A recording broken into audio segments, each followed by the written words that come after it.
चलिए पूरा focus board पे रखिएगा। जो सेशन होगा वो आप लोगों का अमेरिका कवर किया जाएगा, मतलब डोनाल्ड ट्रंप को कवर किया जाएगा, मार्केट का सेंटिमेंट देखा जाएगा, और ये हम लोग समझेंगे कि अब से लेकर के मार्च तक में मार्केट किस तरीके से होने वाली। क्योंकि अगर इंडियन स्टॉक मार्केट को देखिए तो एक बड़ा विषय बना हुआ था डोनाल्ड ट्रंप का शपथ। डोनाल्ड ट्रंप का शपथ बहुत बड़ा विषय नहीं बना हुआ था, मुद्दा था कि डोनाल्ड ट्रंप जब अपने कार्यकाल के लिए आ रहे थे तो उन्होंने इस चीज को लेकर के रखा था, एक विषय दे दिया था टैरिफ प्लान। उन्होंने कहा टैरिफ के बारे में, तो एक्सपोर्ट इंपोर्ट जितने लोग विदेश में अमेरिका में काम करते हैं, अमेरिका में अपना बिजनेस व्यापार करते हैं, उनके संदर्भ में लोग बड़े सेंसिटिव हो गए थे। दूसरा, अमेरिका आपको भी पता है कि एक शक्तिशाली देश है, और यह भी आपको पता है कि शक्तिशाली देश का सबसे शक्तिशाली व्यक्ति बैठने जा रहा है, तो उसके द्वारा जो भी निर्देश आएगा उसका इंपैक्ट पूरे विश्व में आएगा। अब एज एन इन्वेस्टर हमें क्या करना चाहिए, ये हमें देखना है। डोनाल्ड ट्रंप के जितनी भी पॉलिसीज हैं उसका इंपैक्ट शेयर बाजार पर किस तरह पड़ता है उसको देखना है। इंटरनेशनल रिलेशंस देखना है, एक्सपोर्ट इंपोर्ट का बिजनेस देखना है। जाहिर सी बात है सबसे शक्तिशाली देश है तो उसका जो डॉलर है, आपको पता है जितने हम ट्रांजैक्शन करते हैं उसमें बेस बनाते हैं डॉलर को, तो इसका मतलब डॉलर का भी इंपैक्ट देखने को मिलेगा। तो इस तरीके से हम लोग पूरी चीजों को कवर करेंगे आज कि डोनाल्ड ट्रंप से निर्धारित और जितने भी इवेंट हैं, ये सिर्फ डोनाल्ड ट्रंप नहीं, मैंने आप लोगों को इससे प्रीवियस क्लास में बताया है कि हमेशा इवेंट को फॉलो करिए। इवेंट का मतलब आज इनका शपथ समारोह है तो थोड़ी दिन बाद आप देखिए कि आपके पास बजट है। इस तरह से जितने इवेंट्स पड़ते रहते हैं, हर इवेंट्स पर एक पैनी नजर रखना, उसको एनालिसिस करना। स्टॉक मार्केट में जितने लोग डायरेक्टली इनडायरेक्टली पार्टिसिपेट करते हैं उनके लिए सबसे इंपॉर्टेंट पार्ट है। क्लियर? और कोशिश करिए कि हम लोग की तरफ से जो मिल जा रहा है वो तो अच्छी बात है, लेकिन जो हैबिट डेवलप करिए, जो एटीट्यूड डेवलप करिए, वो डेवलप करिए डायरेक्ट उनकी स्पीच को सुनना और उनकी स्पीच को सुनने के बाद एनालिसिस करना। यह दो एटीट्यूड आप डेवलप करिए। इवेंट को समझना और इवेंट किसके किसके ऊपर इंपैक्ट कर सकता है इस बात को समझना। इससे प्रीवियस भी हम लोग बता चुके हैं कि जरूरी नहीं है कि आप एक सेक्टर में, मान लीजिए कि पॉलिसी सेक्टर बदलती है, कोई पॉलिसी चेंज होती है तो उसके कुछ पॉजिटिव भी टर्म्स होते हैं और कुछ निगेटिव भी होते हैं। जरूरी नहीं है कि एक समय पर पूरी मार्केट नीचे हो। सेक्टर परफॉर्मेंस बहुत महत्वपूर्ण रखती है। इसका मतलब कोई इवेंट से कोई एक सेक्टर इंपैक्टेड होता है तो कोई एक सेक्टर ऐसा होता है जिसको एडवांटेज भी मिल जाता है। तो हम एज ए इन्वेस्टर क्या करेंगे, वहां से अपनी चीजों को विड्रॉ करेंगे और उस सेक्टर में डाल देंगे जहां पर ग्रोथ के पॉसिबिलिटीज, ग्रोथ के चांसेस ज्यादा अच्छे हैं। एफआईआईज को फॉलो करिए। एफआईआईज ने आपने देखा कि लास्ट दिसंबर, नवंबर से अगर आप सितंबर, अक्टूबर, नवंबर, दिसंबर, ये 4 महीने फॉलो करिए तो आपने एक न्यूज को लगातार देखा हुआ है कि एफआईआईज विड्रॉ कर रहे हैं, एफआईआईज अपनी चीजों को सेल कर रहे हैं। लगातार पिक्चर में कौन चल रहा था, एफआईआईज। इसका मतलब वो लोग क्या करते हैं, इवेंट में हमेशा अपने आप को मार्केट से बाहर रखते हैं।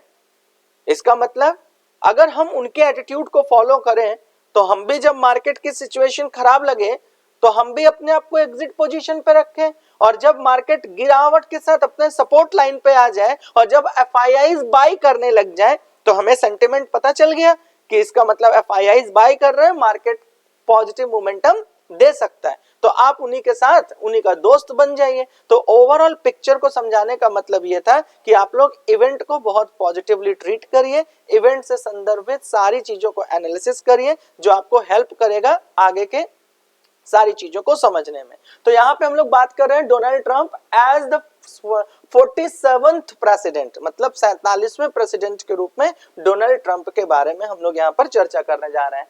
Impact on the stock market, इसका मतलब है कि जो पॉलिसी बनाएंगे तो वो तो अमेरिका फर्स्ट की नीति पे पॉलिसी बनाएंगे ना भाई, लेकिन उनके नीति बनाने से हमारे स्टॉक मार्केट में क्या इंपैक्ट पड़ेगा हम लोग सिर्फ उसको कवर करेंगे। ये नहीं कि उनके द्वारा दिए गए पूरे पॉलिसीज, पूरे भाषण को हम एक्सप्लेन करेंगे, ऐसा नहीं है। उनके भाषण में से क्या हमारे लिए इंपॉर्टेंट था हमने उसका चुनाव किया और ये बताने की कोशिश किया कि की insight for the Indian investor, मतलब हमारे इंडियन स्टॉक मार्केट में किस तरीके का परिवर्तन देखने को मिलेगा, हम लोग उस पर चर्चा करने जा रहे हैं। फोकस करिए, क्योंकि बैलेंस शीट पढ़ना, कंपनी का एनालिसिस करना, ये सब थोड़ा थकाऊ सब्जेक्ट है, लेकिन अगर आप उस पर थकावट नहीं महसूस करेंगे और अच्छे तरीके से उसे एनालिसिस नहीं करेंगे तो भाई देखो ये तो तुम्हारे लिए विषय बड़ा गंभीर हो जाएगा। कोशिश करो कि बहुत ईमानदारी से चीजों को पढ़ने का। अब इसमें हम लोग कवर क्या क्या करेंगे, यूएस स्टॉक मार्केट वॉलेटिलिटी। आपको पता है कि जैसे ही कोई भी इवेंट मार्केट में आती है,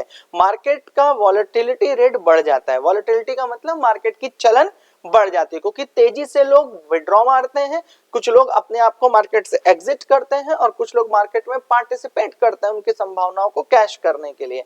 तो इसका मतलब हमें क्या समझ में आया कि हम यहाँ पर दोनों चीज को देखेंगे। जैसे ही कोई भी इवेंट आएगा, इससे प्रीवियस आप देखिए कि आपके यहाँ पे चुनाव की प्रक्रिया हो रही थी, आप देखिए कि चुनाव का जिस दिन रिजल्ट आया था, मार्केट उस दिन कितनी वॉलेटाइल थी, अचानक से एक साथ 1300 अंक की मूव देती है। तो इसका मतलब कि जब भी इस तरह के कोई भी इवेंट आए तो सिर्फ यूएस की बात नहीं हो रही है, कोई भी इवेंट आएगा, किसी भी देश में इवेंट आएगा तो वहां की मार्केट, वहां की स्टॉक मार्केट वॉलेटाइल हो जाएगी। वहां पे आपको डिसीजन पहले से ही लेना पड़ेगा कि हम इस इवेंट के लिए किस तरह से तैयार हैं। मेरी बात समझ गए कि किसी भी देश के लिए कोई भी इवेंट, सारे इवेंट की लिस्टिंग बना लो। जैसे इंडियन स्टॉक मार्केट में हो तो जितने इंपॉर्टेंट इवेंट हैं उनकी पूरी लिस्टिंग आप अपना अच्छे से डायरी पेन पे नोट कर लीजिए और हमेशा इस बात को ध्यान दीजिए कि उस समय पर, उस इवेंट पर आपका ट्रेड साइकोलॉजी क्या होगा, आपके इन्वेस्टमेंट साइकोलॉजी क्या होगी, उसी के अनुसार ट्रेड करिए, देखिए वो आपका अच्छा दोस्त हो जाएगा। अब आते हैं दूसरे नंबर पे, पॉलिसी शिफ्ट। क्या क्या इन्होंने पॉलिसी शिफ्ट करी है, और ये भी मैं पहले भी बता चुका हूं कि मैं पूरी पॉलिसीज पे बात नहीं करने वाला। मैं आपसे ये बोलने वाला हूं कि जो पॉलिसीज इंडियन अमेरिकन रिलेशनशिप पर इंपैक्ट करेगी, जो हमारे इंडियन स्टॉक मार्केट में इंपैक्ट करेगी, we will talking about that, हम लोग उसके बारे में बात करेंगे। Opportunities for the Indian IT and pharma. देखो इस वक्त ना सबसे ट्रेंडिंग शब्द चला होता है आईटी और फार्मा, आईटी और फार्मा। लेकिन मैं आप लोगों को अपनी इंडिविजुअल एक बात बताता हूँ, ये कोई आपको इन्वेस्टमेंट का मैं टिप्स नहीं दे रहा हूँ, लेकिन आप देखिए कि मार्केट में आईटी को लेकर के लोग बहुत सेंसिटिव होते हैं कि आईटी पर इन्वेस्टमेंट पैसा बना के देता है। नो डाउट पैसा बना के देता है, लेकिन मेरी मत, मेरा एनालिसिस ये आपको ये अभी 4-6 महीने के लिए कह रहा है कि आप आईटी सेक्टर का कोई चुनाव ना करें। इसलिए क्योंकि एक समय में आईटी मार्केट ना बहुत तेजी से बदलाव लाती है।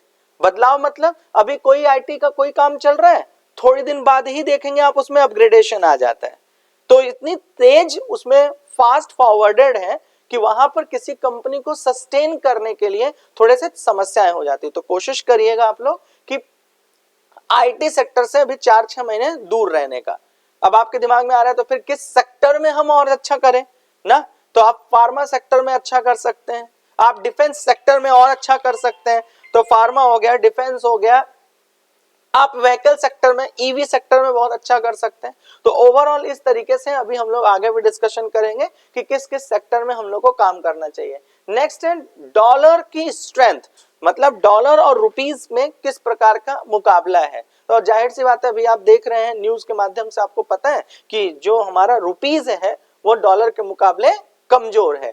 तो इसका भी इंपैक्ट हमारे स्टॉक मार्केट में पड़ेगा। अब कैसे पड़ेगा भाई, डॉलर अगर मजबूत हो रहा है, रुपया कमजोर हो रहा है, तो इसका इंपैक्ट हम कैसे झेलेंगे, वो आगे हम लोग पढ़ेंगे। कि भाई जब ट्रेड व्यापार करोगे, यहां से कोई चीज, जैसे ये पेन हमने 20 रुपए में बनाई और हमने यहां भेजी, तो जाहिर सी बात है हमारा रुपया कम है और डॉलर ज्यादा है। तो अगर हम यहां से इसको भेजेंगे तो 20 रुपए की चीज 200 रुपए में बिक रही होगी, तो हमारे लिए प्रॉफिटेबल। लेकिन अगर हम कोई चीज यहां से यहां मंगा रहे होंगे तो नुकसान हो गया ना। तो इस बात को भी हम लोगों को ध्यान देना है, जो कि अभी हम लोग आगे डिस्कशन करेंगे। डॉलर स्ट्रॉन्गर है तो उसका इंपैक्ट कैसे पड़ेगा, इस पे चर्चा करेंगे। एक्शनेबल इनसाइट, ये सारी चीज पढ़ने के बाद इन पांचों टर्म्स में हम लोग को किस बात पर एक्शन लेना है, उसके बारे में हम लोग यहां पर चर्चा करेंगे। ग्लोबल टैरिफ, ये जो टैरिफ प्लान है ना, इसी के बारे में सबसे ज्यादा सेंसिटिव था हमारा इंडियन स्टॉक मार्केट। जितने इन्वेस्टर थे वो इसी शब्द को लेकर के पकड़े हुए थे कि जब तक टैरिफ के बारे में पॉलिसी बिल्कुल क्लियर नहीं हो जाएगी तब तक हम आगे निवेश के बारे में कम सोचेंगे। और यही कारण है कि एफआईआईज ने सबसे ज्यादा पैसा विड्रॉ किया just about this word tariff. Clear हो गया। तो ग्लोबल ट्रेड के बारे में बात करेंगे और टैरिफ में उन्होंने किस तरीके का, लेकिन वो ऐसा बहुत बड़ा खास मुद्दे पे बात किए नहीं है टैरिफ का।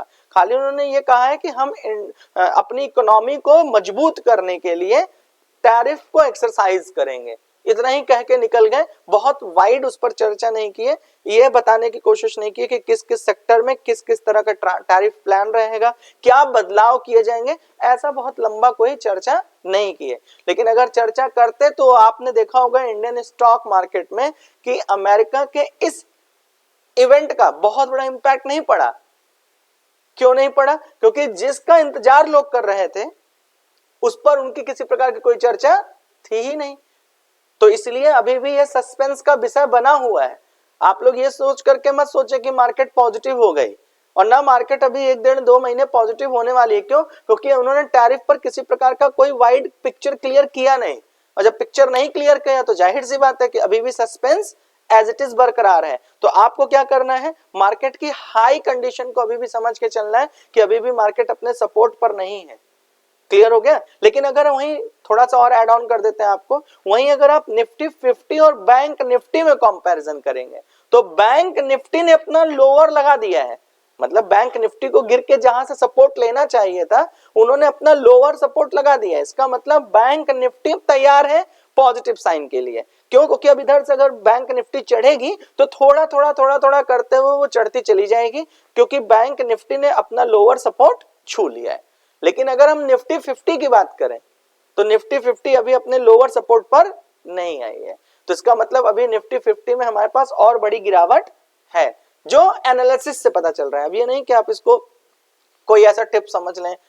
मेरे कहने का मतलब है एनालिसिस में जब आप चार्ट एनालिसिस करेंगे तो आप देखेंगे कि बैंक निफ्टी ने अपने सपोर्ट जोन को टच करके वापस गया है। लेकिन अगर वहीं आप बैंक निफ्टी की बात निफ्टी 50 की बात करेंगे तो निफ्टी 50 पे ये बात लागू नहीं हुई है। निफ्टी 50 अभी भी अपने सपोर्ट को पूरी तरह से छुई नहीं है। तो इसलिए अभी भी एक गिरावट आपके पास मार्केट में बाकी है। अभी भी आप पॉजिटिव सेंटिमेंट को मत पकड़िएगा। इम्पैक्ट ऑन चाइना, क्योंकि देखो इन्होंने पूरे मार्केट में ना इस वक्त अगर आप देखेंगे डोनाल्ड ट्रंप के स्पीच को तो उन्होंने दो चीजों को बड़ा मुद्दा बना के रखा हुआ है। एक पनामा नहर को लेकर के उन्होंने एक टर्म्स बोल दिया था जिसकी वजह से उन्होंने चाइना को घेर लिया। और जाहिर सी बात है अब आप देखिए कि ट्रेड इस वक्त अगर हम देखें तो सबसे बड़ा जो बाजार है वो तो चाइना ही है। तो इम्पैक्ट तो पड़ना ही पड़ना है। और दूसरे एंगल को आप ऐसे भी समझिए कि उन्होंने आतंकवाद, टेररिज्म और इन सब मुद्दों पे भी बातचीत किया है, जिस पर खास शब्दों में नाम लेते हैं उन्होंने पाकिस्तान और ऐसे लोगों के लिए भी उन्होंने बात कह दी है। तो इसका मतलब वह भी एक सेंसिटिव मुद्दा है। इससे आईआर का मतलब होता है इंटरनेशनल रिलेशनशिप, तो वह भी इम्पैक्ट होगी।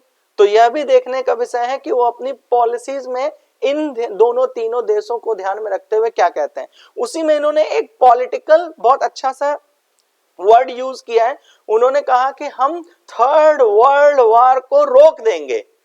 अब ये बात सोचो जरा, थर्ड वर्ल्ड वॉर को रोक देंगे। सोच के देखो कि क्या कहीं पे भी आपको तीसरे वर्ल्ड वॉर के कहीं भी सुगंध आ रही है? लेकिन आपको पता है बलवान आदमी की सबसे बड़ी प्रॉब्लम क्या है? उसे बलवान बने रहना है।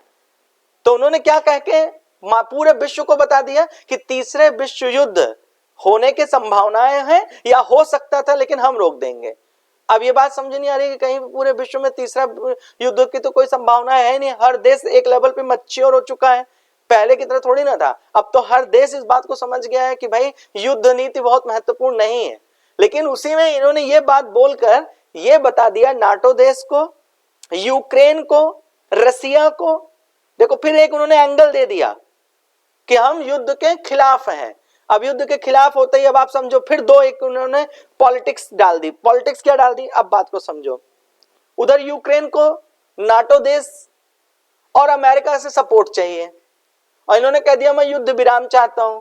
तो जितने लंबे समय से खर्चा होता चला आया वो तो एक ही दिन के अंदर समाप्त। यूक्रेन की तो धक धक होने लग गई कि भैया हमको तुम दोगे ही नहीं मिसाइलें, हमें तुम हथियार दोगे ही नहीं तो हम तो समस्या में आ जाएंगे। दूसरा रसिया को ये भाई अब मीडिएटर का काम करेंगे संभवतः है। मैं ये नहीं कह रहा हूं कि हम उनके साथ मीटिंग करके आए हैं, मुझे सब पता है। मैं ये बताना चाहता हूं एक संभावना है दिमाग में चल रही है क्योंकि उन्होंने ऐसा बोला तो हम लोग एनालिसिस करने बैठे हैं। उन्होंने कहा तीसरा विश्व युद्ध रोक देंगे। तो भाई तीसरा विश्व युद्ध रोक देंगे तो युद्ध कहां कहां हो रहा है? सिंपल है कि ईरान है, इराक है, उधर की पूरी बेल्ट पकड़ लो और आप पकड़ लीजिए रसिया को, और उधर पकड़ लीजिए यूक्रेन और नाटो देश के संबंध को देख लीजिए। तो जाहिर सी बात उन्होंने तीसरा विश्व युद्ध बोला है तो उसी एंगल को जोड़ते हुए बोला होगा। अब अगर उनको रोकना है तो रसिया को भी वो कोई ना कोई बात बोलेंगे, और अगर रसिया उसके खिलाफ जा रहा है फिर देखो तनाव का एक मुद्दा बन जाएगा। भाई हम कह रहे हैं युद्ध रोक दो, और रसिया कह रहे हैं हम तुम्हारी बात नहीं समझेंगे, भाई हमको तो यूक्रेन समझौता करना ही है, समझौता मतलब लड़ाई। तो जाहिर सी बात है विवाद फिर क्रिएट हो रहा है ना।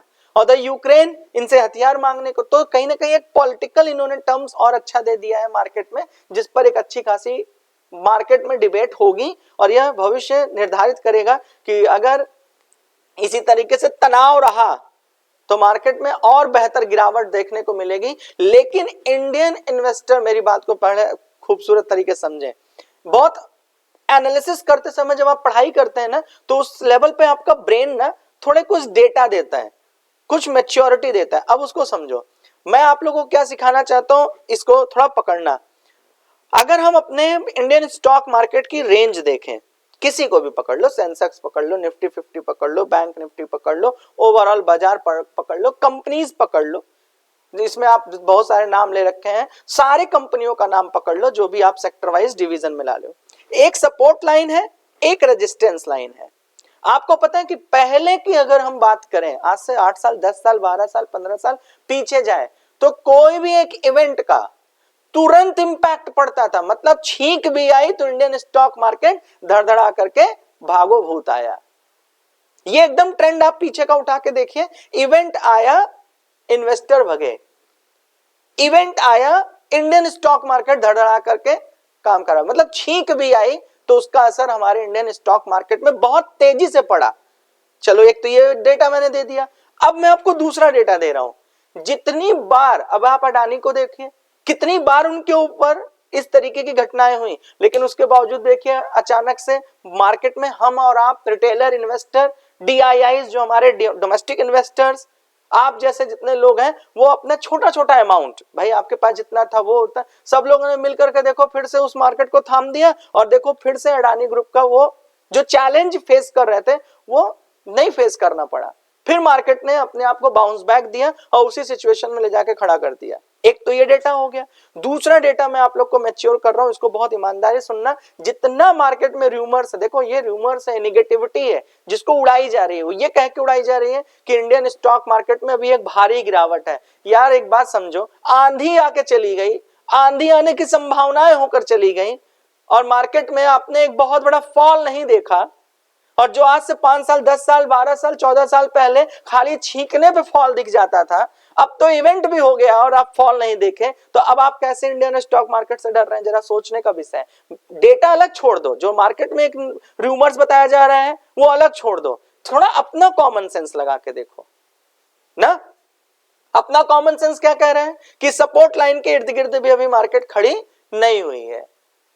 इसका मतलब है कि हमारी इंडियन स्टॉक मार्केट बहुत तेजी से आज भी कंट्रोल्ड में है, और आज भी हमारे रिटेल इन्वेस्टर, हमारे डोमेस्टिक इन्वेस्टर, हमारे आप जैसे जितने छोटे व्यापारी लोग हैं वो सब उसमें पार्टिसिपेट करके उसको रोक के रखे हैं। अच्छा रोक के तो रखे हैं, ये बात समझ में आई, और अभी भी पता है कि हमें ग्लोबल मार्केट से उतना ज्यादा सपोर्ट नहीं मिल रहा, और तब ये इस रेंज में घूम रही है। और जब ग्लोबल मार्केट का सेंटिमेंट पॉजिटिव हो जाएगा, जब इनके सारे प्लान क्लियर हो जाएंगे, सारी पॉलिसीज हमको पढ़ने के लिए मिल जाएगी, और तब जब इंडियन मार्केट चलनी शुरू होगी, तब आप उसका अंदाजा लगा के देखो।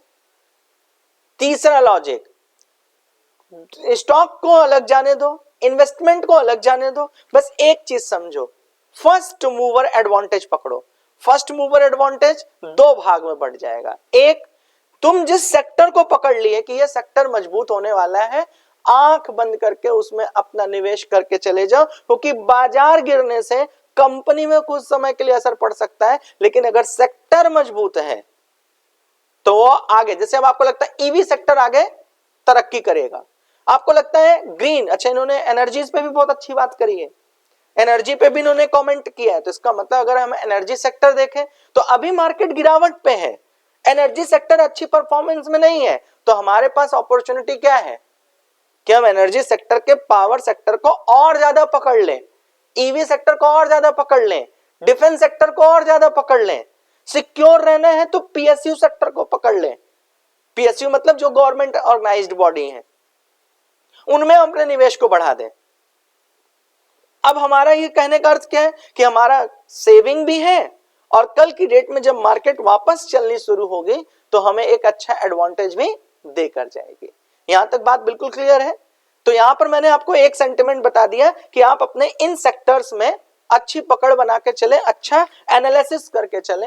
जब आपको लगे कि हाँ ये बात समझ में आ रही है तो आप अपनी स्वेच्छा से उसमें जो भी निवेश करना चाहे कर लें। दूसरी साइकोलॉजी क्या है, जितनी नई कंपनी बिल्डअप पे है आंख बंद करके उसमें निवेश करके 3 साल 5 साल 8 साल 10 साल भूल जाओ, वो पैसा तुम्हें बना के दे देगी। साइकोलॉजी नंबर 2, या तो फर्स्ट मूवर बन जाओ।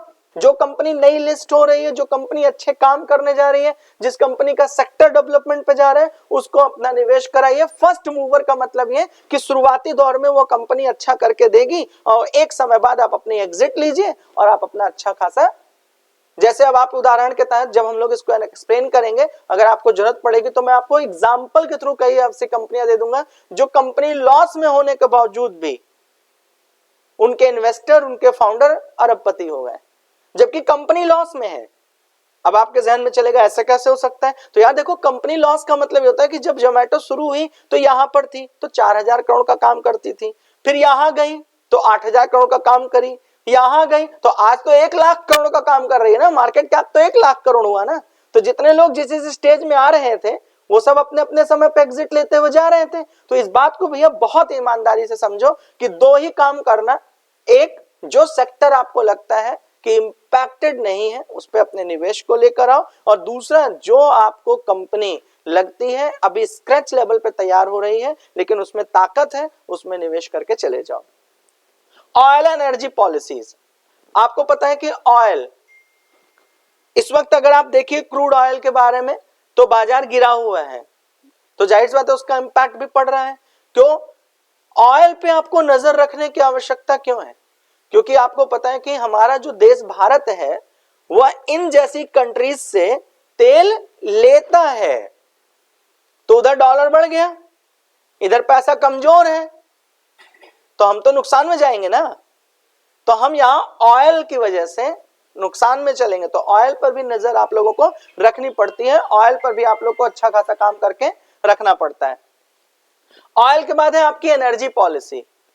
एनर्जी, उन्होंने पॉजिटिव संदेश दिया एनर्जी को लेकर के, दोनों को एक साथ एक दूसरे से रिलेट करके पढ़िएगा, ईमानदार होकर के काम हो जाएगा। एनर्जी प्राइस फ्लक्चुएशन, एनर्जी की प्राइस फ्लक्चुएशन के भी बारे में बात हुई है, इन दोनों को एक साथ रिलेट कर लेना, oil energy and energy price fluctuation, इन तीनों पर नजर रखना है। इन तीनों से भी हम लोग के स्टॉक मार्केट में एक इंपैक्ट पड़ेगा। नेक्स्ट आते हैं एनर्जी प्राइस फ्लक्चुएशन, पीछे बता दिया। इंडियन स्टॉक मार्केट का सेंटिमेंट कैसा है? तो सेंटिमेंट पकड़ने के लिए आप क्या करिए, इससे पीछे जरा जाइए 2-4 महीना। लगातार सेंटिमेंट क्या है? निगेटिव है। क्यों निगेटिव है? क्यों लगातार हम सब देख रहे हैं कि फॉल? जस्ट बिकॉज ऑफ कि हम लोग इस बात को लेकर के अवेयर कह लीजिए, डरा तो नहीं कहेंगे, अवेयर कह लीजिए कि हम फॉलो कर रहे थे कि अमेरिका की पॉलिटिकल चेंजेस में क्या चेंजेस हो सकते हैं। तो वहां पे हमें रुझान ठीक मिल गया, डोनाल्ड ट्रंप के जीत के निर्देश मिल गए। दूसरा, उन्होंने एक एंगल बोल दिया कि हम अमेरिका फर्स्ट की नीति पे काम करेंगे और हम इन एंगल पर सीरियस रहेंगे। अब लोगों का फिर से एक बार दिमाग लग गया कि नहीं यार, अब पहले इनका पूरा पॉलिसी पढ़ लेते हैं, पूरे इनके टैरिफ प्लान पढ़ लेते हैं, पूरे इनके तौर तरीके पढ़ लेते हैं कि कैसा अपना देश चलाने की नीयत रख रहे हैं। तब वहां पर फिर इंडियन स्टॉक मार्केट का सेंटिमेंट लूज हो गया। फॉरेन इन्वेस्टर्स सबसे बड़ा रोल यही निभाए हैं आपके इंडियन स्टॉक मार्केट में। लास्ट के अगर आप 4 महीने देखेंगे तो फॉरेन इन्वेस्टर ने सबसे ज्यादा हमारे देश में इंपैक्ट डाला है। बस इन्होंने कुछ किया नहीं है, सेल किया है, इन्होंने अपने आप को एग्जिट लिया है और उसकी वजह से हमारे इंडियन स्टॉक मार्केट में नुकसान देखने को मिला है, सेंटिमेंट निगेटिव देखने को मिला है। इसका मतलब यह है कि अब इन पे भी नजर रखनी पड़ेगी कि क्या ये कल की डेट में फिर से बाई करने वाले हैं या फिर अभी भी ये कुछ दिन बाहर रहने वाले हैं। तो इन पर भी हम लोग को नजर रखनी है।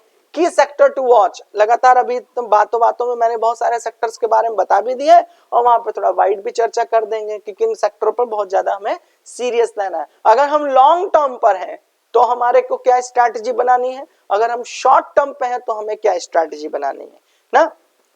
अगर आप लोग कभी ये बात सोचें, दिमाग में आपको लगे कि हाँ हमें ये भी जान लेना चाहिए कि मनी मैनेजमेंट क्या होता है। मान लीजिए हमारे पास 1-2 लाख रुपए है और उस 2 लाख रुपए में हमारी साइकोलॉजी कैसी बिल्ड होनी चाहिए, मतलब हमें किस तरह के निवेश करने चाहिए, तो उसके बारे में अगर आपको कभी लगे कि उस पर क्लास हो जानी चाहिए तो सैटरडे वाली एक्स्ट्रा केयर बैच में वो पढ़ा दिया जाएगा। क्यों? क्योंकि risk and reward ratio set करना, बहुत सारे लोग होते हैं ना इन्वेस्टमेंट करते हैं लेकिन इन्वेस्टमेंट के ध्यान में उनके जहन में ऐसा रहता है कि मेरा कैपिटल सेफ रहे, तो कैपिटल कैसे सेफ किया जाता है, तो इन सारे चीजों को लेकर के भी हम लोग एक बारे में चर्चा कर लेंगे अगर आपको लगेगा तो। इम्पैक्ट ऑन चाइना पीछे का मैटर है, एक्शनेबल इनसाइट हम लोग की तरफ से आपको क्या चीज सुझाव के रूप में मिलेगा। अब एक एक अक्षर पढ़ते जाना। यहां पर कहते हैं ओवरऑल हम लोग बात करने वाले हैं, सबसे पहले ओवरव्यू लेने वाले हैं। तो Donald Trump return to the president could have significant global and domestic economic implications. कौन कौन से हैं? पहला पॉलिसी, सबसे पहले हम लोग को मुद्दा है कि देखो भैया जिस दिन उनकी पॉलिसी बन के तैयार हो जाएगी और मार्केट में पब्लिश्ड हो जाएगी तो उस दिन आप लोग क्या करिएगा, पॉलिसीज का पूरा निकाल लीजिएगा, पीडीएफ डाउनलोड कर लीजिएगा और एक बार उसको बेहतर तरीके से पढ़िएगा अगर आप निवेशक हैं तो, ठीक है। दूसरे नंबर पे पर्टिकुलरली ऑन ट्रेड, हमें ट्रेड से बात करना है, इसको हम थोड़ा ट्रेड प्लस आईआर दोनों में बांट देते हैं। इंटरनेशनल रिलेशनशिप पे भी ध्यान रखिएगा क्योंकि इसी के मार्फत तो ट्रेड होता है ना भाई, जब हमारे आपके रिश्ते अच्छे नहीं तो ट्रेड कैसे होगा, तो ये उन दोनों बातों पर भी बड़ा ध्यान रखना। Taxation, that is the most important point. मान लीजिए कोई यहां से व्यक्ति है जो यहां काम करता है अमेरिका में, मतलब व्यापारिक काम करता है, तो इसके ऊपर क्या टैक्सेशन लग रहा है, ये जो कमाता है उसके ऊपर क्या टैक्सेशन लग रहा है, अगर वो कोई चीज मंगाता है अपने यहाँ पे उनके टैक्सेशन में क्या बदलाव है, इस पर बहुत सीरियस रहिएगा। नेक्स्ट लेवल पर एनर्जी सेक्टर पर बहुत अच्छी इन्होंने कमेंट पास किया है, तो एनर्जी सेक्टर अगर उन्होंने कमेंट पास कर दिया तो अभी आप एनर्जी सेक्टर में अगर आप लोग ने निवेश करके रखा है तो डर का विषय कहां है, मेरी बात समझो। इंडियन स्टॉक मार्केट के टॉप लीडर कहते हैं एनर्जी, ग्लोबल मार्केट के टॉप लीडर कहते हैं एनर्जी, दुनिया के सबसे शक्तिशाली देश का सबसे शक्तिशाली आदमी कहता है एनर्जी, और आपका पैसा लगा हुआ है इन केस एनर्जी में, तो आपको डरने की क्या आवश्यकता है फिर। इसका मतलब है अगर कोई भी चीज एनर्जी में बात हो रही है, everyone is serious about it, तो अगर वह चीज अभी किसी वजह से सस्ती मिल रही है तो हमारे पास अपॉर्चुनिटी है ना, तो इस बात को भी सीरियस रहिएगा। एंड इंटरनेशनल रिलेशनशिप, जिसको देखो मैंने यहां पर पहले से ही क्लियर कर दिया है कि आईआर पर हमेशा ध्यान देना है, लेकिन अगर हम लोग अपने पुराने पास्ट को देखें तो कहीं ना कहीं इंडिया का अमेरिका के साथ एक अच्छा रिलेशन रहा है। स्पेशली अगर हम डोनाल्ड ट्रंप की बात करें कंपैरेटिवली अदर, तो आप देखेंगे कि यहां पर मोदी जी के और डोनाल्ड ट्रंप के रिश्ते थोड़े मजबूत रहे हैं, तो जाहिर सी बात है उसका भी एक बहुत बड़ा असर पड़ेगा। और अभी दौरा भी तो होगा ही होगा, नो डाउट, एक शिष्टाचार मुलाकात तो होगी ही होगी और उसमें ये बात क्लियर होगी। तो एज एन इन्वेस्टर हमें इस बात पर भी ध्यान देना है कि हमारे इंटरनेशनल रिलेशनशिप कैसे हैं, क्योंकि स्टॉक मार्केट में एक छोटा सा शब्द बाहर आया नहीं कि उसका असर इंडियन स्टॉक मार्केट पे पड़ा। तो कोशिश करना कि इन सब चीजों पर बहुत सीरियसली ध्यान देने की, जिसको हम लोग पीछे बता चुके हैं। ओवरऑल अगर हम लोग बात करें ओवरव्यूज पे तो इतने टर्म्स हैं जिस पर हम लोग को सीरियस रहना है, जो कि इससे प्रीवियस मैंने टेबल ऑफ कंटेंट में भी बता दिया। अब पॉइंट नंबर नेक्स्ट आता है कि भाई पॉलिसीज की बात क्या किया जाए। तो पॉलिसीज में देखो उनका मिशन, उनका विजन, इस बार उन्होंने बहुत साफ कई बार सिर्फ एक बात बोली है, America first, America first, America first.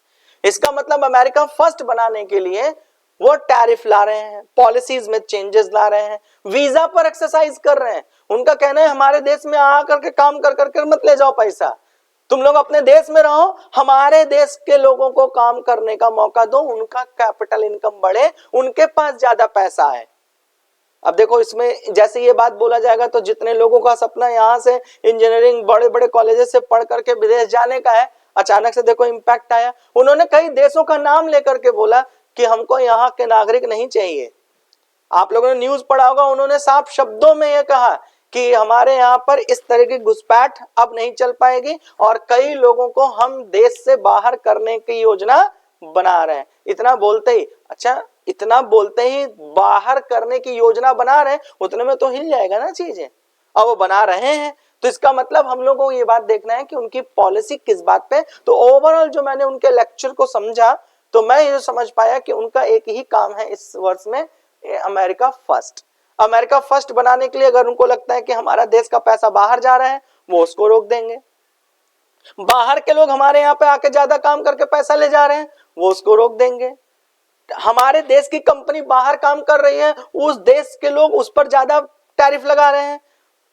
कहने का मतलब वहां की कंपनी है और हमारे यहाँ पर है और हमारे देश के गवर्नमेंट उसके ऊपर ज्यादा टैरिफ लगा रही है, तो वो दूसरा उत्तर क्या लेंगे कि तुम्हारे यहाँ की कंपनी जो हमारे यहाँ काम कर रही है हम उनसे टैरिफ ज्यादा ले लेंगे। तो इसका मतलब है कि ये जितने एंगल पर इनको लीकेज दिखाई दे रहा होगा वो उस जगह पर सीरियस है। और मैंने पूरे टर्म्स को देखने के बाद जो उनका सेंटिमेंट पकड़ा, जो उनके अंदर की भावना जो मेरे को समझ में आई आफ्टर रीडिंग, आफ्टर एनालिसिस, मुझे ये बात समझ में आया कि he is very quite clear about his statement in America first. उन्होंने कई बार ये वर्ड बोला है, अमेरिका फर्स्ट, पहले अमेरिका है, पहले अमेरिका है, और हर बात पे उन्होंने ये बात बोली है कि हम इसे दोबारा शक्तिशाली बना देंगे, दोबारा शक्तिशाली बना देंगे। तो इसका मतलब ओवरऑल हम लोगों को पॉलिसीज पे काम करना है। इनकी लीडरशिप ऑफन ब्रिंग्स अनप्रेडिक्टेबली। सबसे अच्छी चीज क्या है, ये कोई भी चीज ऐसे शासकों में से है जो कोई भी चीज एक तो बोल दिए तो कर देंगे। पहले बात को समझो, ये पॉलिटिकल मैं कोई कमेंट नहीं कर रहा हूं। कई लोग, कई लीडर्स ऐसे होते हैं बोल दिए तो उसको कर देंगे, और कुछ ऐसे लीडर्स होते हैं जो नहीं बोलते उसको डेफिनेटली कर देते हैं। तो अब आप मेरी बात को पकड़िए, मैंने क्या कहा है कि जो कहे हैं वो तो करेंगे ही करेंगे, और जो नहीं कहे हैं उसको करने के लिए पूरी तरह से। तो इसका मतलब है कि जो जो इन्होंने कमेंट पास किया है वो तो करेंगे, और उस कमेंट में रियलिटी डालने के लिए जो उनको साइड से और भी काम करने होंगे वो उसको भी कर देंगे। दूसरे नंबर पे specially for the potential change in taxation, जो इससे पीछे बता चुके हैं, अहम मुद्दा इसी को बना रखे हैं, टैरिफ प्लान को बना रखे हैं, वीजा एक्सरसाइज को बना रखे हैं। तो इस चीज को लेकर के आप लोग इस पर पकड़ रखिएगा। वैसे मैंने आप लोग को बता दिया कि ओवरऑल इनकी पूरी नीयत अमेरिका फर्स्ट बनाने की है, कि हम पहले अमेरिका को सीरियस रखेंगे। फिर देखते हैं opportunity for Indian stock market में आईटी एंड फार्मा। देखो मैंने आईटी को लेकर के आप लोगों को बता दिया कि आईटी को लेकर के अभी हम लोग सीरियस नहीं रहेंगे। क्यों नहीं रहेंगे? क्योंकि आईटी को लेकर के मैंने आप लोग को बताया कि टैरिफ का प्लान बनेगा। तो बात को समझो, हमारे इंडियन स्टॉक मार्केट की 72 बड़ी बड़ी कंपनियां जो कि अमेरिका में ही सर्व कर रही हैं। तो इसका मतलब जैसे ही टैरिफ प्लान में कुछ चेंजेस आएगा तो उसका सबसे पहला इंपैक्ट किस पे पड़ेगा? उन्हीं कंपनियों पर।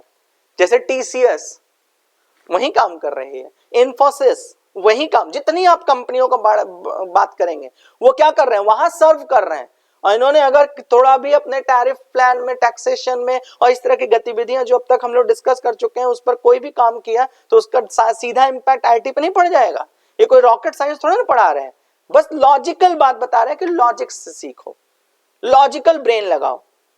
आईटी सेक्टर में मैं निवेश करने के लिए, जबकि अगर आप अभी देखेंगे कहीं पर भी आप सुनाई देगा आपसे तो हमेशा लोग आईटी को प्राथमिकता देते हैं। इवन कई लोग ऐसे हैं जो एनालिटिक्स ये कहते हैं कि अगर आईटी परफॉर्मेंस अच्छी हो रही है तो मार्केट की परफॉर्मेंस अच्छी हो रही है। कई लोग आईटी मार्केट के गिरने को मार्केट के गिरने से जोड़ देते हैं।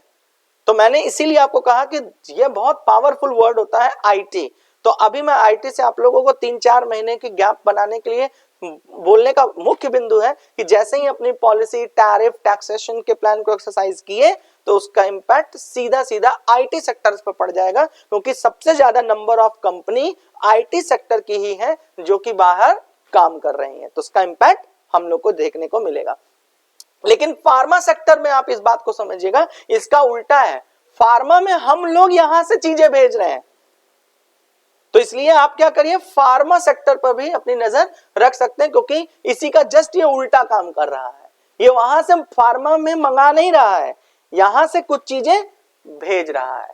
तो इसलिए यहां पर फार्मा सेक्टर की कंपनियों में हम लोग को ध्यान रखने की जरूरत है, कोई दिक्कत समस्या है नहीं। अब आते हैं डॉलर की स्ट्रेंथ पर कि चलो भैया यहाँ पे दोनों टॉपिक कवर होगा आप लोगों का, strong dollar comparison between dollar and rupees and क्या इंपैक्ट पड़ेगा। देखो अगर इसकी बात किया जाए तो इकोनॉमिक्स पढ़ने में इसका एक बहुत बड़ा रोल है, वाइड रोल है। इसमें भी मैं आप लोग को ये बताऊंगा कि अगर मान लो तुमको ये लगता है कि डॉलर, क्योंकि डॉलर सबसे महत्वपूर्ण विषय है और हमेशा आप लोग देखते रहे पॉलिटिक्स में, जब भी पॉलिटिकल बातचीत होती है इंडिया में तो हमेशा ये कहा जाता है देखो रुपए हमारा गिर गया, देखो डॉलर ऊपर बढ़ गया। तो कहीं ना कहीं स्टूडेंट ना एक कंफ्यूजन हमेशा पैदा करके रखे रहता है कि आखिर डॉलर और रुपीज में रिलेशन क्या है। और ये इतना सरल विषय नहीं है कि मैं डोनाल्ड ट्रंप की स्टोरी में इसको कवर अप करता जाऊं। कुछ टॉपिक्स बता दूंगा, लेकिन अगर आपको लगता है कि इस पे भी एक वाइड चर्चा होनी चाहिए जो भविष्य के लिए पूरा जीवन सुधार दे, तो भी आप मेरे को बता दीजिएगा। तो एक्स्ट्रा केयर बैच में हम लोग डॉलर और रुपीज के बीच में किस तरह की लड़ाइयां होती हैं और कैसे इन दोनों के बीच में रिलेशंस होते हैं, उस पर एक वाइड चर्चा हो जाएगी, जिससे आपका भविष्य पूरा साफ हो जाएगा। क्लियर हो गया। तो यहां पर अभी हम लोग ने क्या समझा कि भाई स्ट्रॉन्ग डॉलर को स्ट्रॉन्ग करने की पूरी नीयत है। अभी बीच में देखो न्यूज में तो आप लोगों को लगातार अपडेट रहना पड़ेगा ना। अभी तक लगातार आप देखिए लास्ट के 4-6-10 महीने, एक साल, तो आप देखेंगे कि लगातार इस बात की चर्चा होती आई है कि भाई हम डॉलर में ट्रांजैक्शन क्यों करें। कई देशों ने इस बात का मुद्दा बनाया, हम डॉलर में ट्रांजैक्शन क्यों करें, हमें जिस देश से ट्रांजैक्शन करना है हम अपना पैसा उनके पैसे से बदलेंगे, बीच में डॉलर को क्यों लाएंगे। अब ये बात तो जाहिर सा था शक्तिशाली देश के शक्तिशाली राजा तक जाएगी, और कौन चाहेगा कि हमारा साम्राज्य थोड़ा भी खतरे में पड़े। इसी वजह से उन्होंने इस पर कमेंट कर दिया। कमेंट करने का मतलब वो डॉलर को और स्ट्रांग बनाने की कोशिश करेंगे, तो उनको जो और चेंजेस करने की जरूरत पड़ेगी वो होगा। और अगर डॉलर स्ट्रांग हो रहा है और हमारा रुपया गिरेगा, तो आप सभी लोग एक इन्वेस्टर हैं, आप सभी लोग एक स्टूडेंट हैं, आप लोगों का ब्रेन थकना चाहिए, इसमें पढ़ाई होनी चाहिए कि भाई डॉलर और रुपए में ऐसा क्या है और हमें किन किन एंगल पर सोचना चाहिए। नहीं तो आपने सीधा सीधा अपना हिसाब किताब रखा हुआ है और उसी में आप लोग लॉस करेंगे। Stronger dollar, a Trump presidency could strengthen the US dollar impacting the INR and USD। देखो रिलेशन में मैंने INR को पकड़ा है, क्यों? क्योंकि हमने पूरी पिक्चर को ये बता दिया था शुरुआत में ही कि हम लोग ध्यान रखेंगे कि हमारा रुपया और डॉलर के बीच में क्या हो रहा है, तो यहां पे इसमें इंपैक्ट होगा। एक्शनेबल इनसाइट्स, देखो अगर डॉलर और रुपए के बीच मुकाबला होगा तो हम लोगों को क्या ध्यान रखना है उसके बारे में समझो। Export oriented sector like IT, textile and pharmaceutical in India में गेन। एक्सपोर्ट मतलब जो हम यहां से सर्व देंगे, लेकिन उसके बाद दूसरी चीज क्या कहा है, while importing heavy industries could may impacted. तो ये बात हम लोग उससे पहले भी चर्चा में बात कर चुके हैं कि अगर हम यहां से वहां के लिए कोई काम कर रहे हैं तब तो हमारे लिए अच्छा है, रुपए में देंगे डॉलर में लेंगे। लेकिन अगर वहां से कोई चीज यहां मंगा रहे हैं तो ये हमारे लिए नुकसानदेह हो जाएगा क्योंकि वो महंगा है।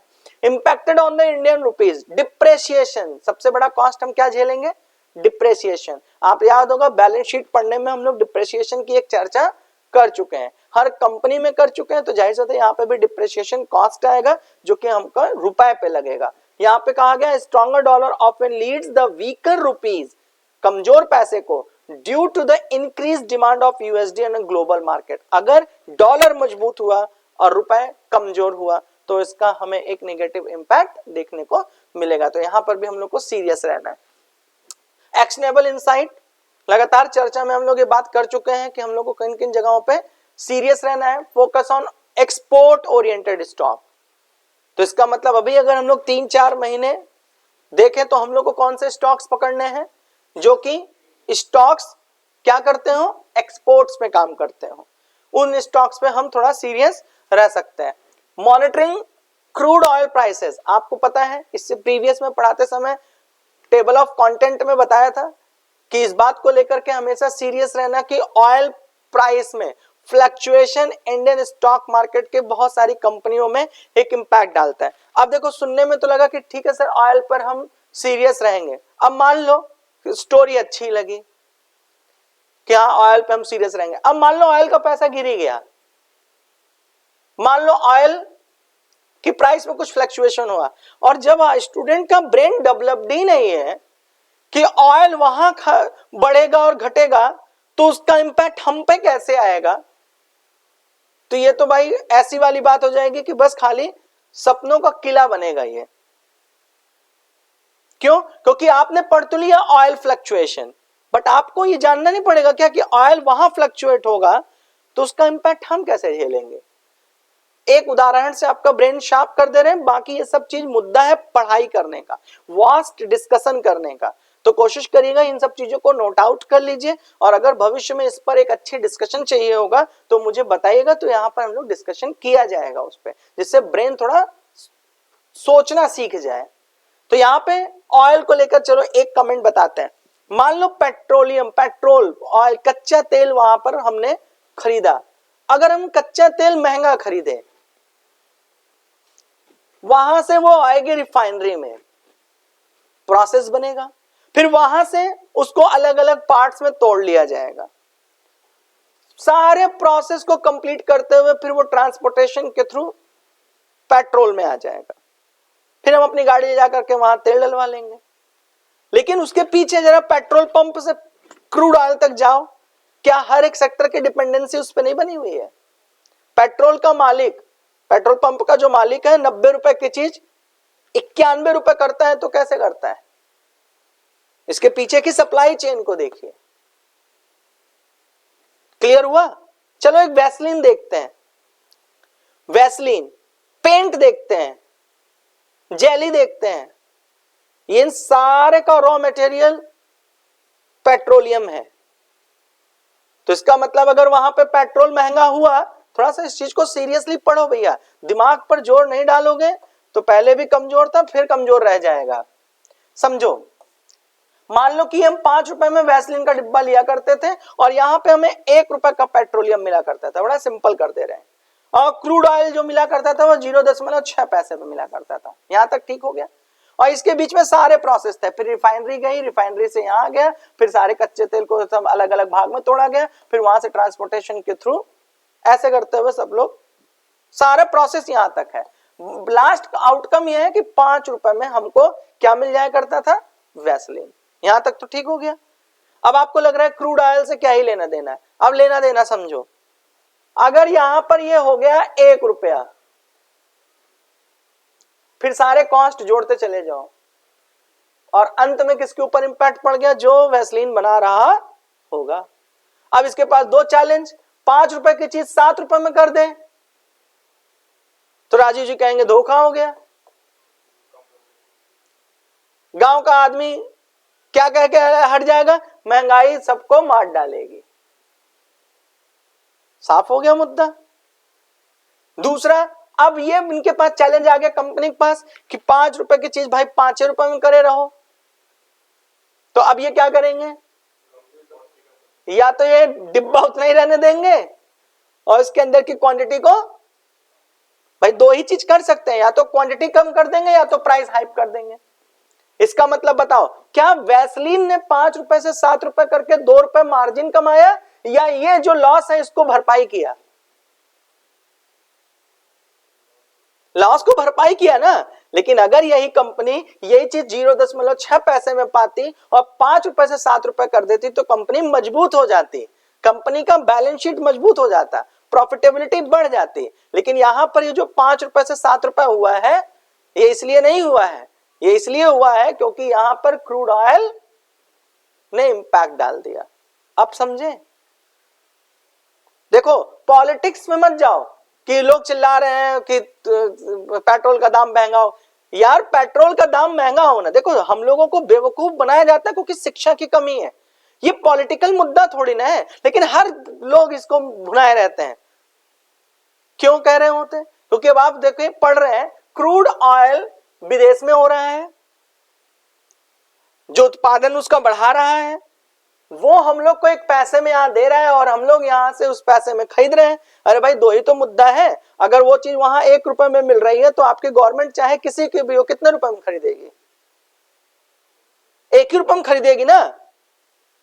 लेकिन अब आप समझिए, अगर मान लो ये आने वाला है बहुत बढ़िया क्या हम मान लो किसी प्रकार का एक अच्छा बड़ा चुनाव है जिसमें लोग ये कह रहे हैं कि पेट्रोल का दाम महंगा हो गया, गरीबी तुम्हारे खा जाएगी, लोग कैसे काम करेंगे। तो देखो ये चुनाव एकदम नजदीक लगा हुआ है, यहाँ पे 1 रुपया लगा हुआ है, तो आपको पता है क्या होगा, 1 रुपए की चीज 1 ही रुपए में खरीदी जाएगी। ये बात तो सत्य है ना, आप लोग तो पढ़ रहे हैं ना।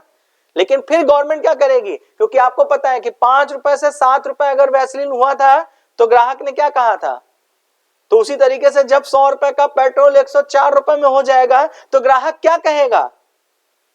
यहां ग्राहक कह रहा था अपना वैसलीन अपने पास रखो, यहां वाला ग्राहक कहेगा मेरे पास वोट देने का राइट है, मैं तुमको नहीं दूंगा।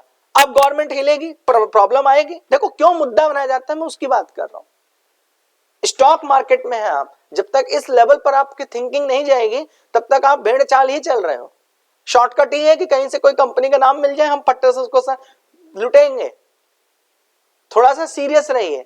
अब यहाँ पे गवर्नमेंट क्या करेगी, जैसे देखो यहाँ पे इन्होंने क्या किया था, 5 रुपए के साथ 7 रुपए को मैनेज करने के लिए क्या किया था, या तो रेट हाइप कर दिया था, तो ये रेट हाइप कर नहीं सकते, हाय तौबा, तो वैसा ही हो रहा है। फिर ये क्या करेंगे, क्या ये क्वांटिटी मैनेज कर सकते हैं क्या ये 100 रुपए के पेट्रोल की जगह, आपको पता है हम लोग इतने ताकतवर लोग हैं कि जैसे शंका मिल जाएगी कि अगर 5 पैसे का भी तेल कम पड़ गया ना तो पूरा टंकी पलटवा करके उसको डिब्बे में नपवा देंगे। हम लोग बड़े खतरनाक लोग हैं, तो ये वाला पॉलिसी यहां पे भी नहीं चलेगी। तो अब ये क्या करेंगे, एक गेम कर देंगे। क्या गेम कर देंगे, 1 ही रुपए में खरीदेंगे और अपनी जेब से पैसा लगा देंगे। उनका कहना यह है कि ये मार्केट में ये रेट वैसा ही रहने दो, सरकार बचानी है तो क्या करना पड़ेगा, 2000 करोड़ अपना लगा दो। मार्केट में उन्होंने प्राइस को उसी जगह पर 101 रुपए, मतलब 5 रुपए की चीज 5 रुपए पर रोक दी। तो अब आप इसको यही लॉजिक समझो, ये भी चाहते हैं कि 7 रुपए ना करना, ये भी चाहते हैं क्वांटिटी मैनेज ना करना, तो ये क्या करेंगे, अपने प्रॉफिट का पैसा इसी में डाल देंगे। मार्केट को वहीं रोक दिए, 5 रुपए की चीज 5 रुपए में दिया, लेकिन बर्न क्या हुआ, उनका अपना कैपिटल उन्होंने यहां इन्वेस्ट कर दिया। क्यों, क्योंकि हमारा कस्टमर इधर उधर ना जाए। तो जब आप एजुकेशन में है, शिक्षा में है ना, तो पढ़ाई पे फोकस करिए। देश का यही दुर्भाग्य है कि हम लोग पढ़ाई में कमजोर हैं लेकिन ब्रेन से बहुत शार्प हैं। अब ये भी बड़ा अजीब मुद्दा है, ये भी डिस्कशन का मुद्दा है। साहब बुद्धि बहुत है लेकिन फिर भी निर्बुद्धि है। भाई अगर ऐसा होता तो भगवान ने, अगर आप जाके नपवाइए तो एकदम 1400 क्यूबिक फीट है, उतना ही ब्रेन है, फिर उसके बाद भी हम लोग ये कहते हैं कि निर्बुद्धि है। तो इसका मतलब यह भी एक डिस्कनेशेबल मुद्दा है। डिस्कशन करने का कोशिश करिए कि इसको भी सीरियसली ट्रीट करिए कि अगर क्रूड ऑयल वहां पे एनर्जी सेक्टर में किसी प्रकार का परिवर्तन आता है भैया तो उसका स्टॉक मार्केट में इंपैक्ट पड़ता है। लेकिन ये एक वास्ट डिस्कशन है जिसको हम लोग आगे डिस्कशन करेंगे अगर आप लोग चाहेंगे तो, नहीं तो मैंने अपना टॉपिक कवर अप कर दिया है। कैपिटल का आउटफ्लो, ये भी मैंने अभी आप लोग को बता दिया है। देखो इंटरेस्ट रेट थोड़ा भी परिवर्तित हुआ, फटे से उसका इंपैक्ट पड़ जाएगा। अभी इससे प्रीवियस आपने न्यूज देखा ही था कि अगर रेपो रेट में कोई चेंजेस आया, आरबीआई की कोई भी न्यूज आई तो उसका इंपैक्ट फट से स्टॉक मार्केट में पड़ जाता है। तो भैया इस पे भी थोड़ा सा क्लियरली रखना। यहाँ if US interest rate rise, अगर यूएस मार्केट ने अपना इंटरेस्ट रेट क्या किया, बढ़ा दिया, तो आप देखिए कि फॉरेन इंस्टीट्यूशन इन्वेस्टर जो एफआईआईज हैं वो फट से क्या करेंगे, अपने आप को Indian quantitative bonds and weakening और रुपीज, जाहिर सी बात है भाई इनका इंटरेस्ट रेट अगर बढ़ गया तो वो यहाँ लोअर मार्केट में ट्रेड करेंगे, क्या एफआईआईज बाहर हो जाएंगे। और इसका पीछे रिजल्ट आप 4 महीने से देखे ही हुए हो, 5 महीने से कि लगातार एफआईआईज ने अपने आप को मार्केट से बाहर रखा था। इसको कई बार हम लोग डिस्कशन कर चुके हैं। एक्सपोर्ट ओरिएंटेड सेक्टर, ये हम लोगों ने बातचीत कर लिया है, कई जगह बातचीत कर लिया है, तो इसको भी बताने की जरूरत नहीं है। अगर टैरिफ प्लान चेंज हुआ, अगर कैपिटल आउटफ्लोज हुआ, इंटरेस्ट रेट में कोई चेंजेस आया तो सीधा असर एक्सपोर्ट और इंपोर्ट बिजनेस पे पड़ जाएगा और उसका कंडीशन हम लोगों के लिए सही नहीं है, इसीलिए बहुत ज्यादा इन्वेस्टर मार्केट से बाहर है। Global trade and tariff Wars, मैंने आप लोगों को लगातार चर्चा का यह विषय ही बना हुआ है, तो इस पे बहुत ज्यादा मैं डिपेंडेंसी नहीं बताऊंगा। बस हाँ ये जरूर बता दूंगा कि इन्होंने टैरिफ तो मैंने आपको लगातार चर्चा में चल रहा है, अभी इन्होंने एक और वर्ड डाल दिया है ग्लोबल ट्रेड। इस पर हम लोगों ने कमेंट थोड़ा सा सुना था, आप लोग सुने होंगे कि उन्होंने कहा, अपने आर्टिकल में लिखकर बताया, डॉक्यूमेंटेड बताया कि भैया पनामा नहर के थ्रू जो ट्रेड हो रहा है उसको चाइना ऑपरेट कर रहा है और हम उसको वापस ले लेंगे। ये छोटा विषय नहीं है। अब इतना बड़ा ट्रेड पनामा नहर के तहत हो रहा है और कौन उस पर अपना कंट्रोल छोड़ना चाहेगा, और इनका कहना है कि मैं तुमसे ले लूंगा। बहुत सेंसिटिव बात हो गई, क्योंकि पनामा नहर के तहत ही एक्सपोर्ट और इंपोर्ट का एक बहुत बड़ा परसेंटेज ट्रेड होता है। तो इसका मतलब ट्रेड तो बाद में होगा, पहले रास्ते की लड़ाई हो रही है। इनका कंटेनर यहीं फंस जाएगा, इनका ऑर्डर यहीं फंस जाएगा, क्योंकि मुद्दा क्या है कि यहां से यहां तक जाने वाला जो नहर है जिस पर कंट्रोल इस वक्त चाइना कर रहा है, ऑपरेट इस वक्त चाइना कर रहा है, इनका कहना है हम तुमसे वापस ले लेंगे। देखो एक सेंसिटिव पॉइंट बोल दिए है ना, ये हम और आप यहां बैठे हुए लग रहा है सेंसिटिव नहीं है, ये अपने आप में बहुत बड़ा सेंसिटिव मुद्दा है। तो इसके बारे में भी चर्चा होनी है, जिसके बारे में मैंने आप लोगों को बता दिया कि स्पेशली इन्होंने अगर ग्लोबल की बात करें तो स्पेशली इन्होंने 2-3 मुद्दे को बात किया है। एक वर्ल्ड वॉर की बात कर दिया उधर, उनका कहना है कि सब रोक राख दो, अब ज्यादा तामझाम नहीं होना चाहिए, लड़ाई दंगे बंद करो। इधर चाइना को इन्होंने कह दिया कि ट्रेड को लेकर के समझौते करो और पनामा नहर को। तीसरा, हमारे यहाँ जो लोग आके काम कर रहे हैं पहले वो वीजा एक्सरसाइज करो। और चौथा, इन्होंने कई देशों का नाम, पाकिस्तान जैसे देशों का नाम लेते हुए साफ शब्दों में कहा हमारे यहाँ तुम्हारी एंट्री बंद है और हमारे यहाँ जितने लोग इस तरीके की गतिविधियों में इन्वॉल्व है सबको हम वापस भेज रहे हैं। तो देखो ग्लोबल ट्रेड इंपैक्टेड हो रहा है। ग्लोबल सेंटिमेंट, IR जिसको कहते हैं, इंटरनेशनल रिलेशनशिप, आपस में एक दूसरे के साथ एक सोचने का विषय बन रहा है। तो ओवरऑल इसके बारे में आप लोग चर्चा कर चुके हैं। थोड़ा सा सीरियस रहिएगा जिससे कि आपको अच्छा। अब इंडियन स्टॉक मार्केट का सेंटिमेंट क्या है ये कोई बताने का विषय नहीं है, बस खाली प्रकाश डाल रहे हैं। लास्ट के 4 महीने 5 महीने लगातार आपने सिर्फ और सिर्फ एक ही चीज सुना है, global market, global market, global market. दूसरी चीज आपने सुना है कि भैया अमेरिका का चुनाव, अमेरिका का चुनाव, अमेरिका का चुनाव। फिर तीसरी चीज आपने सुना tariff plan, tariff plan, tariff plan, Donald Trump. चौथी चीज सुना FII selling, FII selling, FII selling. जितना टेलीग्राम चैनल पे मैंने आपके डाला हुआ है आप देखिए सब में FII सेलिंग, FII सेलिंग सबसे महत्वपूर्ण विषय रहा है।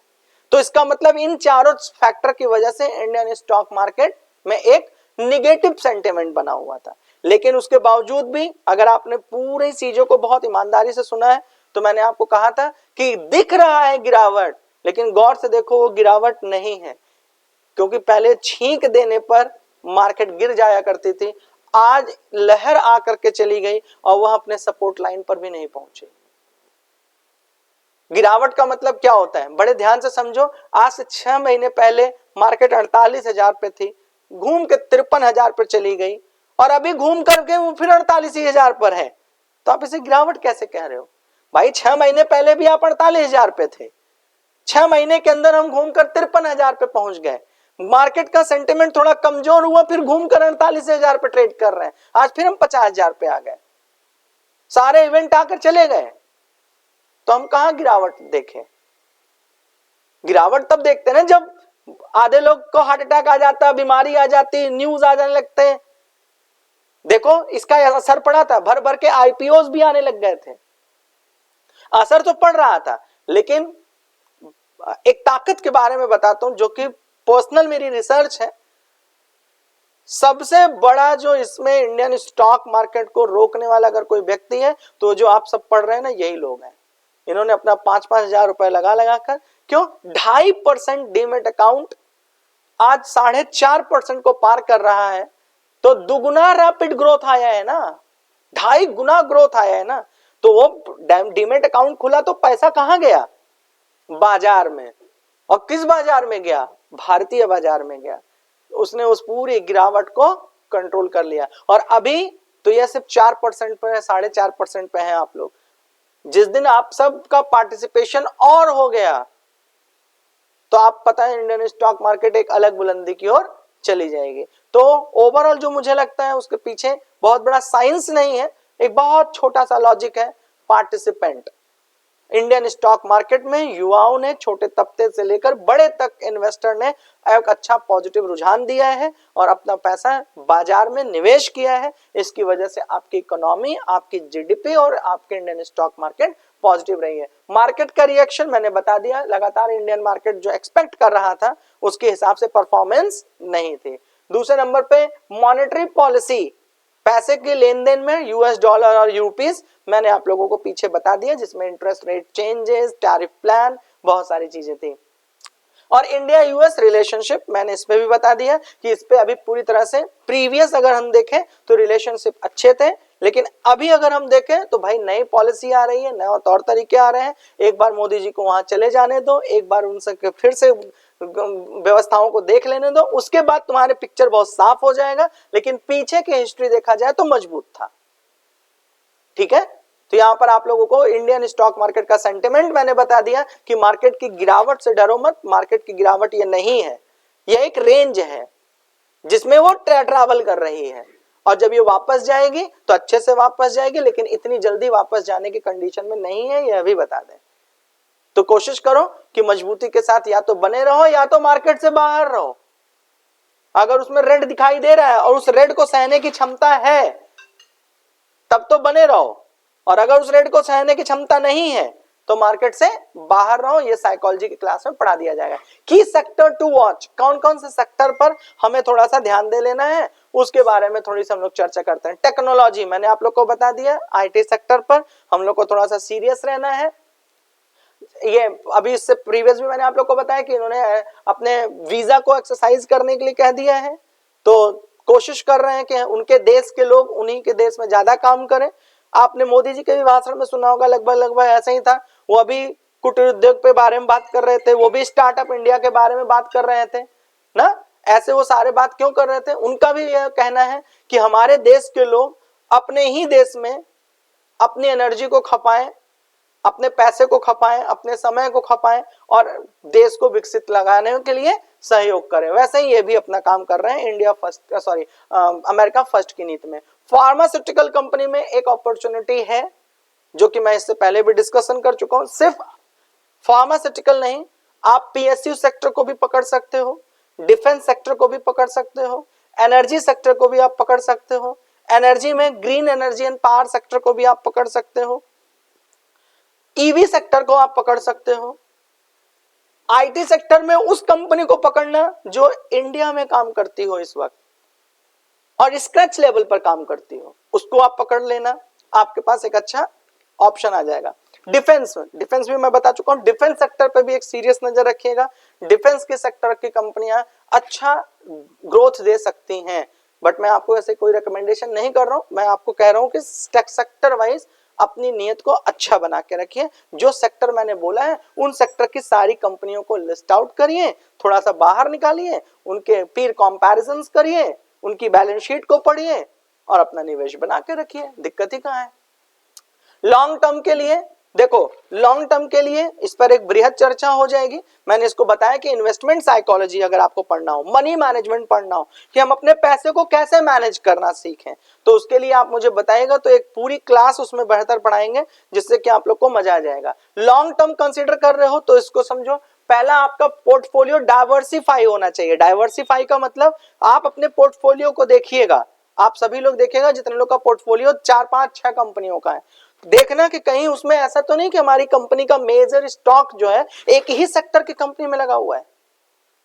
ये थोड़ा सा चैलेंजेस हो जाएगा। क्यों? क्योंकि मान लो तुम्हारे पास 2 लाख रुपए और 2 लाख रुपए में से 1.5 लाख रुपए खाली पावर सेक्टर ने ले रखा है, तो इसका मतलब कि आपको सीरियस होना पड़ेगा। डाइवर्सिफाई करिए फटाक से उसको। क्यों? क्योंकि आपको सेक्टर, डिफेंस की 2 कंपनी ले लो, आईटी की 2 कंपनी ले लो, पावर की 2 कंपनी ले लो, एनर्जी सेक्टर की 2 कंपनी ले लो, डिफेंस सेक्टर की 2 कंपनी ले लो, पीएसयू सेक्टर की 2 कंपनी ले लो। ऐसे करके डाइवर्सिफाई करना जिससे कि अगर एक जगह गिरावट आए तो पूरी पोर्टफोलियो पे गिरावट ना आए। नहीं तो अगर आपका मेजर स्टॉक एक ही जगह पड़ा हुआ है तो आपको प्रॉब्लम हो सकती है। फोकस ऑन डोमेस्टिक कंजम्पशन, मैंने अभी अभी आपको बताया कि इस वक्त आईआर पर काम मत करिए, और अगर करिए तो उससे प्रीवियस भी बता चुके हैं किस पर डिपेंडेंसी होनी चाहिए। जो एक्सपोर्ट कर रहे हो, तो अगर अभी आपको करना है तो आप किस में काम करिए, अपने कंपनीज में, मतलब अपने देश में जो अभी काम कर रहे हैं, जो अभी ग्लोबली नहीं पहुंचे हैं, उन पर अभी आप अपना निवेश करके रखिए, डोमेस्टिक पर फोकस करिए। तीसरे नंबर पे stay updated on global trade news, policies and their implementations of the Indian export. इस पर भी बृहद चर्चा पीछे हो चुकी है कि भाई इस पे भी सीरियस रहो, ग्लोबल मार्केट के सेंटिमेंट को, ग्लोबल मार्केट के न्यूज से लगातार अपडेटेड रहिए। अगर आप स्टॉक मार्केट में है तो इसका एक शॉर्टकट भी मैंने आपको बताया, टिप्स में भी बताया कि एफआईआईज को फॉलो करना सीखें। अब आपके जहन में आ रहा है सर एफआईआईज को कैसे फॉलो करेंगे, यह भी एक बड़ा लंबा डिस्कशन का मुद्दा है। तो आज हम लोग ट्रंप की नीतियों पर बात कर रहे हैं। तो एफआईआईज को ट्रैक करना हो तो आप लोग जब भी नोट्स बनाया करें, लेक्चर्स को सुना करें ना, तो साइड में कुछ नोट आउट किया करें कि हाँ आगे हमको इस पर चर्चा करनी है। नहीं तो इसको तुम लोग बना दो सत्यनारायण भगवान की कथा, न लीलावती कथावती से मतलब हो और न कुछ, और उसके बाद प्रसाद वसाद हो गया, आज 11 बज गया, चले हम घर, बात खत्म। तो फिर कुछ मिलने उलने वाला है नहीं। मैं अपना धर्म पूरा कर रहा हूं, जबकि आपको पता है ये आपका धर्म है कि आप यूएस मार्केट में क्या हुआ, ट्रंप जी ने क्या कहा, उनके सारे एनालिसिस आपकी कॉपियों में लिखा होना चाहिए। लेकिन मैंने आप लोगों से कल क्वेश्चन पूछा था, ये कोशिश करने के लिए देखें कितने लोग अभी भी सीरियस हैं, और जो लोग नहीं कर पाए तो मैंने आप लोगों के लिए इसको करके दे दिया। अगर आपको लगता है कि इस पर चर्चा होनी चाहिए, जैसे मैंने आप लोग को एक बताया मनी मैनेजमेंट, पोर्टफोलियो डाइवर्सिफिकेशन, दूसरा मैंने आप लोग को बता दिया कि किस तरीके से एफआईआईज को फॉलो किया जाता है, डेटा कैसे पढ़ा जाता है। तो उसको लेकर के अगर आप सीरियस हैं तो मुझे बता दीजिएगा, वहां पे आप लोगों से बातचीत हो जाएगी। एक्शनेबल, पूरे टर्म्स में आप देखिए कि जब से मैं पढ़ा रहा हूं मैंने सारी चीजों को, क्या कमियां हैं क्या अच्छाइयां ये भी बोला है, और साथ ही साथ हमें क्या ध्यान रखना है ये लगातार मैं बोलता आया हूं। लेकिन एक्शनेबल कंटेंट को मैंने अलग से निकाल दिया है, इसका स्क्रीनशॉट ले लेना, मैं अभी टेलीग्राम पे इसको शेयर भी कर दे रहा हूं।